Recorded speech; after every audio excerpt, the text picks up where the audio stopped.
India's longest-running show on startups and entrepreneurship, Young Turks, turns 21. And we are back with a brand new season of Voices from the Valley. This season, we bring you stories from the front line of what's being called the biggest technological innovation of our times, generative AI. In this edition of Voices from the Valley, we hear from Lightspeed Venture Partners and two of its portfolio founders who are leveraging AI to shape the world of work. We put the spotlight on Yellow.ai and Tome. Yellow.ai, which derives its name from Yellow Pages, offers a generative AI-powered conversational platform to transform the outdated, cold ways of customer service. Founded by Raghu Ravinutala, Rashid Khan, and Jaya Kishore Gollareddy in 2016, Yellow.ai enables a company to have empathetic chats with its customers. Offering 24/7 intuitive multilingual support, the platform is available in more than 135 languages. Coca-Cola, Domino's, and Tata Motors are among its 1,000 clients across 85 countries. Tome is a generative AI-powered storytelling tool developed by former product leads at Instagram and Facebook, Henry Liriani and Keith Peiris. Termed a Microsoft PowerPoint and Google Slides killer, Tome can generate everything from children's bedtime stories to 3D prototypes and intuitive pitch decks. The fastest productivity tool to reach 1 million users, Tome has done it faster than Dropbox, Zoom, and Slack. In addition to Lightspeed, former Google CEO Eric Schmidt and LinkedIn co-founder Reid Hoffman are also investors in the startup. I'm Shereen Bhan, and we're coming to you from the Lightspeed office in Menlo Park in the Silicon Valley. And we're here to talk about what Lightspeed believes will be the big bets, not just globally, but specifically in India. They've been investing in India since 2008, have a sizable chunk of money invested there. But more importantly, we're also here to talk about the generative AI story. And we have with us two of their portfolio companies that are looking to disrupt the businesses that they're in, courtesy generative AI. Dave, Raviraj, Raghu, and Keith, many thanks for joining us here on Young Turks. Dave, before we talk about AI, because that's what everybody's talking about, I want to get a sort of overview from you on what the ecosystem currently looks like. You've just come off your annual meeting. What's the sense? Is the worst past us? Is more pain ahead? How confident do you feel? Yeah, no, thanks, Shereen. Thanks for having us all here. The business of building startups and helping them reach impact has been going on for the last 50 years. It goes in cycles. There are financing cycles, there are business cycles that go on, and we're in one of those cycles where the financing cycles has been on a downturn in the last 1 year or so, perhaps because of global interest rates and other reasons. But the business of investing goes on whether the cycle is up or down. And in the last year, we've seen a bunch of innovative technologies come along or continue to grow from before, and we continue to invest there.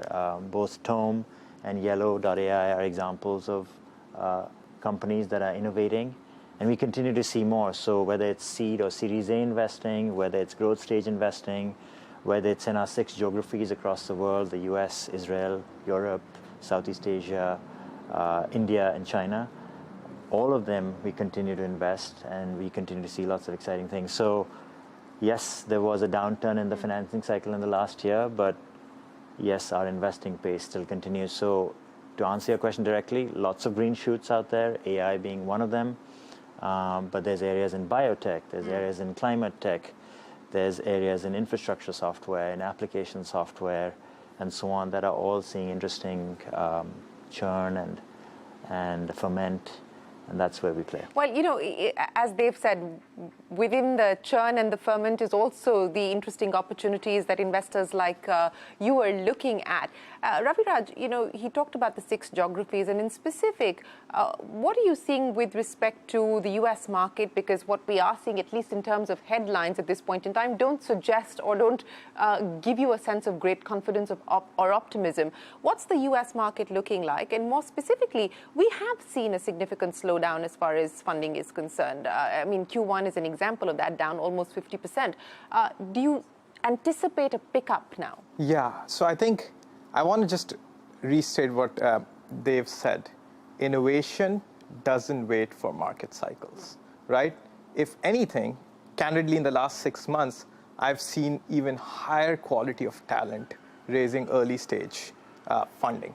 And that is largely driven by the fact that a lot of really talented people were working at large organizations before, and they were working on really cushy jobs. They were incredibly smart, but they were not thinking about starting up as much. As the market has turned, as there have been layoffs, as there have been people actually reconsidering with stock prices going down, it's like, is this what I want to do? And that is actually driving extremely smart people to start companies. As a result, the quality of founders and the quantity of high quality founders we are seeing at the earliest stage has increased, right? So that's one thing that's happening. The other thing that's happening is the way... But is this specific to this particular down cycle? So I've not been around for that long, but I would say, I've been at Lightspeed for 7 years, and thankfully we were on a very strong, positive cycle. He makes us feel old, doesn't he? But I think it's certainly true in this cycle, right? More than I've seen in the last 7 years. And so that's one thing. The second thing that's happening is technology is at an inflection point right now. With all the things you're seeing in AI, like we are talking about it all the time because the pace of change has been the highest. But there have been many other areas we are seeing massive amount of innovation, right? And that's driving things. And third, I would say is like it is true that funding is slowing down, but it's slowing down at later stages because growth stage investment is actually quite tied to how public markets react. Because you're investing in something, you want to see how public markets are valuing those companies. Right. However, where I spend most of my time is the earliest stages, right? That's where it's not really getting as impacted. I would say, if anything, it's actually been accelerating thanks to all these factors. Yeah, no, you're right. That has been the silver lining through this down cycle as well. Well, speaking of innovation and innovative companies, Raghu, let's talk about you and Yellow.ai. Very hard to miss. But, 2016, so it's been a few years for you, but you've also made a pivot. And today, as Dave is also talking about, and we just heard there from Raviraj as well, everyone's talking about the transformative impact of generative AI, and you're on board that bus as well. Take me through what the bet is that you're making and the problem that you're hoping to solve. Yeah, so the big problem is today there is $1 trillion of spend on customer support every single year, 400 billion plus calls made, and very few of them are satisfactory. And we started the company in 2016 to enable companies deliver autonomous customer support so that all these calls can be more delightful and less expensive for companies. Where Are these AI calls ever delightful? Oh, absolutely. You should talk to some of our customers. They are delightful, but now they're even more delightful with Jain AI. AI always showed the promise. We are right now running about 3 billion plus interactions every single quarter. And I think while these calls were automated, these interactions were automated, I think what Jain AI brought to the equation is that they can be much more human-like, empathetic chat, empathetic interactions, where so far I think the automation was essentially restricted to information, providing information, enabling transactions, but Jain AI is enabling to take that to the next level where they're more cognitive. They can negotiate, they can provide empathetic responses, they can make decisions within those interactions that can cover a lot more of these conversations at much more, provide much more delight.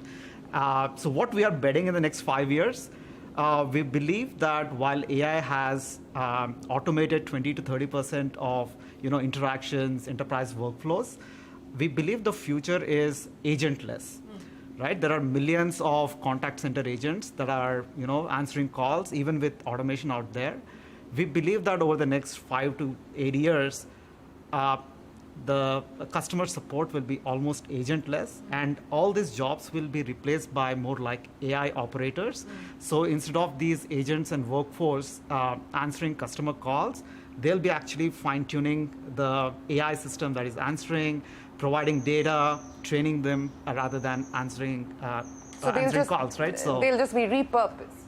Repurposed, but much lesser number. So if an agent can answer a call, one call at a point of time, but as AI operator, AI customer support operator, a single agent can probably take 100 or 1,000 calls at a single point of time because they are only getting in when there is a need, and that's the opportunity. That's the opportunity that we are going behind. But there's also a challenge linked to it, which brings up the issue of displacement and employment. But we'll address that in a second. But Keith, let me come to you because I want to pick up on what Raviraj said, that through the down cycle, people left their cushy jobs and decided to turn entrepreneur. You're one of those stories as well. So take me through what you're hoping to do with storytelling at Tome. Yeah, of course. I guess I should start with what I was doing my cushy job before this. Before Tome, I was at Instagram, and I was working on building out the augmented reality camera. It's the one that you use in stories and posting to feed. And I think one of the most transformational things that happened in the past 10 years was storytelling and expression through the smartphone camera. Right. If it's not an Instagram story, it doesn't exist. It never happened, right? It never happened. When I was growing up, like my parents would tell stories by taking photographs and then developing them, right? And because that was such an arduous process of you take a photo with a camera, you go and get it developed at a store, and then you mail them to your uncles and aunties. You did it very rarely. Right, and with the sort of switch to sort of smartphones with cameras, we started taking photos and videos, tens, hundreds of times a day, and we shared those things. And at Instagram, one of the big things we thought about was how do we make the camera more expressive and more powerful. And while I was there, the whole time I kept thinking, wow, we've made it really easy to share your face, what you're eating for lunch, what you're doing with your family on the weekend. But if you want to share something in your head, like an idea or a concept, you have to use a document or PowerPoint. You have to use these tools that came from the 80s that were like designed to physically print a document or display a slide through an overhead projector. And I was getting really excited about, well, what could we do to sort of reinvent the storytelling of ideas and expression? And it really was the sort of development in large language models that made me think that there is something fundamental we could do here. Maybe we could work higher up in the idea creation process, where you show up to a product with the kernel of an idea, and we help you build out the narrative, we help you do research, we help you sort of sharpen what you have so that your artifact is persuasive, it's engaging. And because of that, we started to build Tome a couple of years ago, and the reception has been, certainly exceeded our expectations. Yeah, a couple of million subscribers already. Yeah, we got from 0 to 6 million subscribers, over the span of less than 6 months, and it's sort of accelerating. And we're very early. We have a lot to build, but there's just such an insane appetite for wanting active help in shaping and telling of stories. That's I think that we've found something big.